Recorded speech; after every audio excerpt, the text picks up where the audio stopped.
नमस्कार दोस्तों, आपका मेरे चैनल में स्वागत है। आज मैं आपको नवरात्रि के 8वें दिन माँ महागौरी की कथा सुनाने जा रही हूँ। अगर आपको ये कथा पसंद आए तो कमेंट बॉक्स में माँ महागौरी की जय अवश्य लिखिए। साथ ही अगर आपने अभी तक मेरे चैनल को सब्सक्राइब नहीं किया तो सब्सक्राइब कर लीजिए और बेल आइकन पर क्लिक जरूर कीजिए, जिससे हमारे वीडियो के नोटिफिकेशन आपको मिलते रहें। नवरात्रि के 8वें दिन महागौरी की पूजा अर्चना की जाती है। धर्मानुसार माता की शक्ति अमोघ और सज्ञ फलदायिनी कही गई है। महागौरी की पूजा करने से जीवन में किए गए सभी पाप नष्ट होते हैं। जिसकी कुंडली में विवाह से संबंधित परेशानियां हो, उन्हें महागौरी की उपासना अवश्य करनी चाहिए। महागौरी की उपासना से जीवन साथी एवं शीघ्र विवाह संपन्न होने के योग बनते हैं। कुंवारी कन्याओं को अष्टमी का व्रत करने से मनचाहा जीवन साथी मिलता है।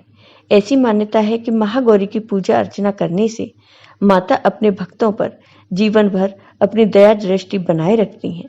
यदि किसी के विवाह में विलंब हो रहा हो तो वह महागौरी की पूजा आराधना उसकी यह समस्या तुरंत दूर हो सकती है। हिंदू शास्त्र के अनुसार इस दिन महागौरी की पूजा के साथ कन्या भोजन कराने से जगदम्बिका पूजा को स्वीकार कर सभी मनोकामना को शीघ्र पूर्ण कर देती हैं।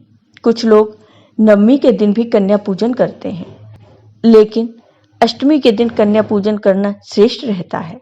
शास्त्रों के अनुसार कन्या की आयु 2 वर्ष से ऊपर और 10 वर्ष से अधिक नहीं होनी चाहिए। 2 वर्ष की कन्या कुंवारी, 3 वर्ष की कन्या त्रिमूर्ति, 4 वर्ष की कन्या कल्याणी, 5 वर्ष की कन्या रोहिणी, 6 वर्ष की कन्या कालिका, 7 वर्ष की चंडिका, 8 वर्ष की कन्या सांभवी, 9 वर्ष की कन्या दुर्गा और 10 वर्ष की कन्या सुभद्रा मानी जाती है। शास्त्र में नवरात्रि की अष्टमी पूजा का विशेष महत्व है। माँ का स्वरूप। देवी भागवत पुराण के अनुसार महागौरी का वर्ण रूप से गौर अर्थात सफेद है और इनके वस्त्र व आभूषण भी सफेद रंग के ही हैं। माँ का वाहन वृषभ अर्थात बैल है, जो भगवान शिव का वाहन भी है। माँ का दाहिना हाथ अभय मुद्रा में है और नीचे वाले हाथ में दुर्गा शक्ति का प्रतीक त्रिशूल है। महागौरी के ऊपर वाले हाथ में शिव का प्रतीक डमरू है। डमरू धारण करने के कारण माँ को शिवा के नाम से भी जाना जाता है। माँ का नीचे वाला हाथ अपने भक्तों को अभय देता हुआ वर मुद्रा में है और माँ शांत मुद्रा में दृष्टिगत है।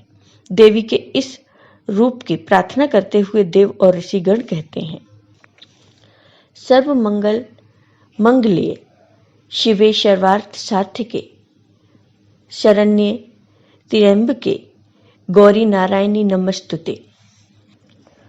माँ महागौरी की कथा।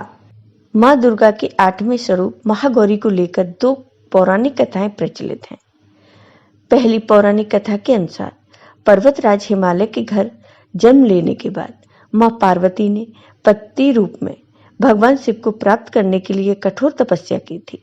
तपस्या करते समय माता हजारों वर्षों तक निराहार रही थी, जिसके कारण माता का शरीर काला पड़ गया था। वहीं माता की कठोर तपस्या से प्रसन्न होकर भगवान शिव ने माँ पार्वती को पत्नी के रूप में स्वीकार किया और माता के शरीर को गंगा के पवित्र जल से धोकर अत्यंत कांतिमय बना दिया। माता का रूप गौर वर्ण हो गया, जिसके बाद माता पार्वती के इस स्वरूप को महागौरी कहा गया। दूसरी कथा के अनुसार काल रात्रि के रूप में सभी राक्षसों का वध करने के बाद भगवान शिव ने देवी पार्वती को माँ काली कहकर चिढ़ाया था। माता ने उत्तेजित होकर अपनी त्वचा को पाने के लिए कई दिनों तक कड़ी तपस्या की और ब्रह्मा जी को अर्घ्य दिया। देवी पार्वती से प्रसन्न होकर ब्रह्मा जी ने हिमालय के मानसरोवर नदी में स्नान करने की सलाह दी। ब्रह्मा जी की सलाह को मानते हुए माँ पार्वती ने मानसरोवर में स्नान किया। इस नदी में स्नान करने के बाद माता का स्वरूप गौण वर्ण हो गया, इसलिए माता के इस स्वरूप को महागौरी कहा गया। आपको बता दें कि माँ पार्वती ही देवी भगवती का स्वरूप है। महागौरी के संबंध में एक अन्य कथा भी प्रचलित है, जिसके अनुसार एक सिंह काफी भूखा था। वह भोजन की तलाश में वहां पहुंचा जहां देवी तपस्या कर रही थी। देवी को देखकर सिंह की भूख बढ़ गई, परंतु वह देवी की तपस्या से उठने का इंतजार करते हुए वहीं बैठ गया। इस इंतजार में वह काफी कमजोर हो गया। देवी जब तब से उठी तो सिंह की दशा देखकर उन्हें उस पर बहुत दया आ गई और मां उसे अपना सवारी बना लेती हैं, क्योंकि एक प्रकार से उसने भी तपस्या की थी। इसलिए देवी गौरी का वाहन बैल और सिंह दोनों ही हैं। मां महागौरी की पूजा विधि। सूर्योदय से पहले स्नान कर साफ और सुंदर वस्त्र धारण करें। सबसे पहले एक लकड़ी की चौकी पर लाल वस्त्र बिछाकर गंगा जल छिड़ककर शुद्ध करें। फिर गणेश जी की मूर्ति को स्थापित करें। इसके बाद माता की मूर्ति की स्थापना करें। फिर कलश पूजन करें। कलश पूजन के पश्चात गणेश जी और माता को पंचामृत से स्नान कराएं। स्नान के बाद गणेश जी को नए वस्त्र पहनाएं और माता का श्रृंगार करें। माता को गुड़हल का फूल, अक्षत, कुमकुम, सिंदूर, पान, सुपारी आदि अर्पित करें। गणेश जी और महागौरी को प्रेम पूर्वक भोग लगाएं। इसके बाद धूप, दीप, अगरबत्ती कर गणेश स्तोत्र का पाठ करें। गणेश स्तोत्र के बाद महागौरी चालीसा का पाठ करें और माता मंत्रों का जाप करें। फिर अंत में गणेश जी और माता की सपरिवार आरती करें। ध्यान रहे कि माता का महागौरी रूप बालक गणेश की मां के तौर पर माना जाता है। ऐसे में इस बात का खास ख्याल रखें कि माता की आरती पूजा पाठ के साथ साथ गणेश जी की भी आरती व पूजा पाठ करें। अष्टमी तिथि के दिन भगवती को नारियल का भोग लगाना चाहिए। फिर नैवेद्य रूप वह नारियल ब्राह्मण को दे देना चाहिए। इसके फलस्वरूप उस व्यक्ति के पास किसी प्रकार का संताप नहीं आ सकता। महागौरी का मंत्र। ओम देवी महागौरी नमः। मां की वंदना मंत्र का उच्चारण करें। मां की वंदना मंत्र का 108 बार जाप करें। इसके बाद मां का स्तोत्र पाठ करें। नवरात्रि के 8वें दिन पीले वस्त्र पहनकर मां गौरी की पूजा करें। पीले वस्त्र पहनकर मां महागौरी की पूजा विशेष फलदायी होती है।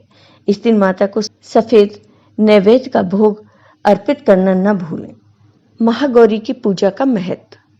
चैत्र नवरात्रि के 8वें दिन मां महागौरी की पूजा करने से सभी पाप धुल जाते हैं, जिससे मन और शरीर हर तरह से शुद्ध हो जाता है। देवी महागौरी भक्तों को सद्मार्ग की ओर ले जाती हैं। इनकी पूजा से अपवित्र व अनैतिक विचार भी नष्ट हो जाते हैं। देवी दुर्गा के इस सौम्य रूप की पूजा करने से मन की पवित्रता बढ़ती है, जिससे सकारात्मक ऊर्जा भी बढ़ने लगती है। देवी महागौरी की पूजा करने से मन को एकाग्र करने में मदद मिलती है। इनकी उपासना से सभी कष्ट दूर हो जाते हैं। संकल्प लेकर की गई पूजा से मां प्रसन्न होकर सुंदरता, धन संपदा और सफलता का आशीष देती हैं। मां महागौरी की पूजा अर्चना से घर के भंडार सदैव अन्न से भरे रहते हैं। मां महागौरी को गणेश जी की माता माना गया है। ऐसे में इनकी पूजा से गणेश जी का भी विशेष आशीर्वाद मिलता है। गणेश जी की कृपा से व्यक्ति के जीवन में आने वाले विघ्न दूर हो जाते हैं और उसके सभी रुके हुए नए कार्य पूरे होने लगते हैं। मां के इस रूप की पूजा से संतान प्राप्ति और संतान से जुड़ी हर समस्या का निवारण भी होता है। जय हो माता रानी की। आपको ये वीडियो पसंद आया हो तो कमेंट बॉक्स में कमेंट करके जरूर बताइए। साथ ही मेरे वीडियो को ज़्यादा से ज़्यादा शेयर करिए। धन्यवाद।